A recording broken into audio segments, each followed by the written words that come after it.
Adelaide is a busy city. Even though it may not be as congested as other major cities, there is still a competition for space on our roads. Our roads are already full of buses, trams, and other cars.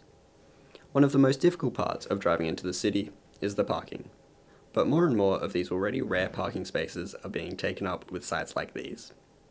Across Adelaide, electric vehicles are becoming a more common sight, but is all of this change for the better, or are there hidden challenges in switching to electric cars? Cars and trucks driving around every day produce a lot of CO2.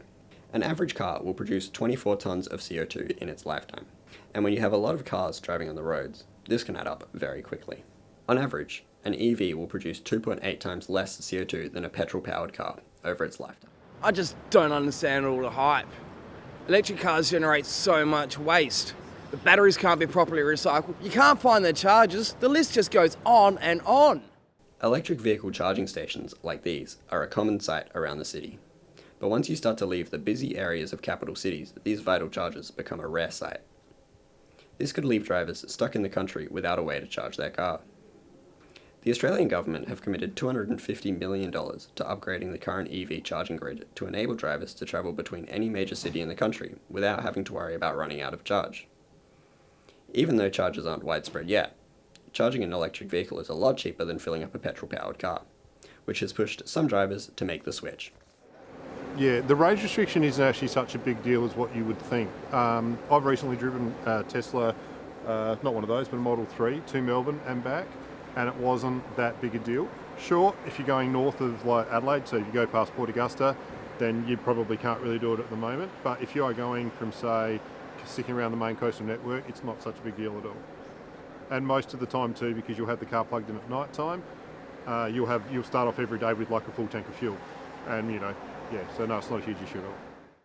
Electric vehicles have a high upfront price, which could prevent many drivers from making the switch.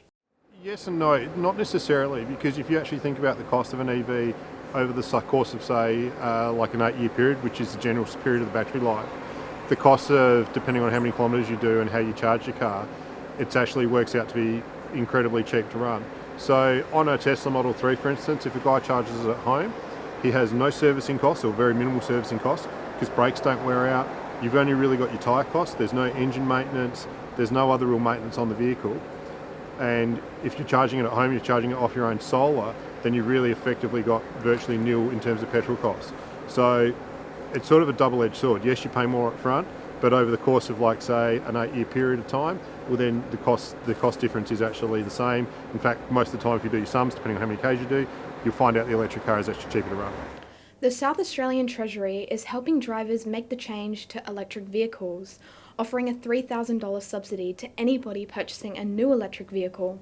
The Department of Energy and Mining is also offering a $2,000 subsidy to anybody installing an electric vehicle charger in their home. As Adelaide becomes a greener and more eco-friendly city, electric vehicles are going to soon become a more common sight. Even though there are issues still to be resolved, the trend is undeniable. They appear to be here to stay.